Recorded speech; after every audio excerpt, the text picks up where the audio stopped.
In today's video, I'm going to be reading Milk and Honey Devotional by Cambria Joy. Malachi, a taste of attentiveness.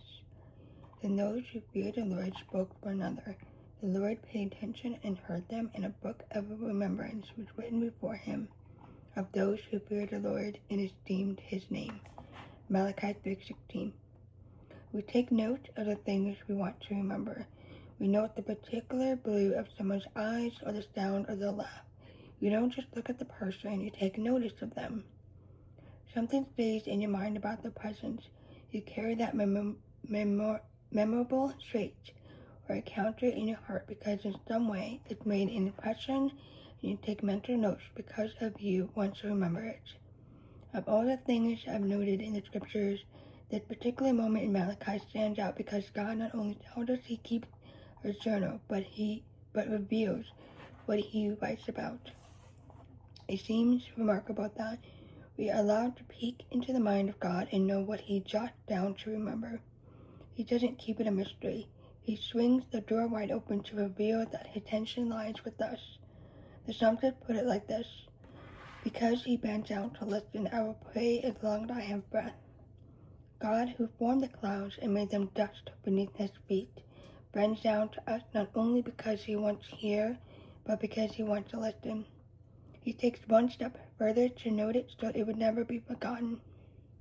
He doesn't write it down in secret, but makes the secrets of his heart known to us. God lets us in. When we bring him into our conversations, our words are something he wants to cherish forever. Our words hold a meaning, a peek behind the curtain of our hearts. As Jesus described it, the good person out of the good treasure of his heart produces good, and the evil person out of his evil treasure produces evil, for out of the abundance of the heart his mouth speaks. Luke 6:45. Could God be revealing that what he takes note of when we talk about him is whether our hearts treasure him?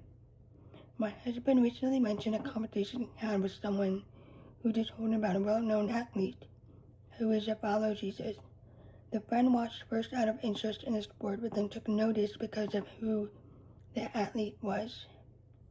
The well-known person's heart was noteworthy in the same way our heart is noteworthy to God. It made me think about my favorite local bakery, where the most delicious gluten-free peach scone in existence awaits my lips.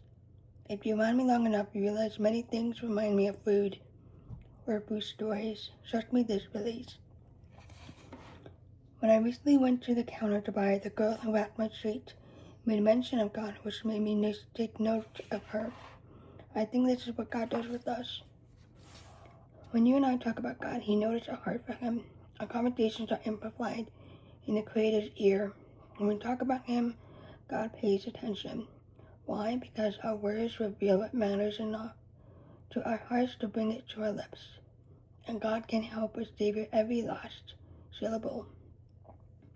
May we never withhold our prayers out of fear that he doesn't hear. He not only opens his ears, but also bends down and opens his hands to respond to our request. If only we should ask. Perhaps the most damaging lie we could ever believe is that God hears us but doesn't listen.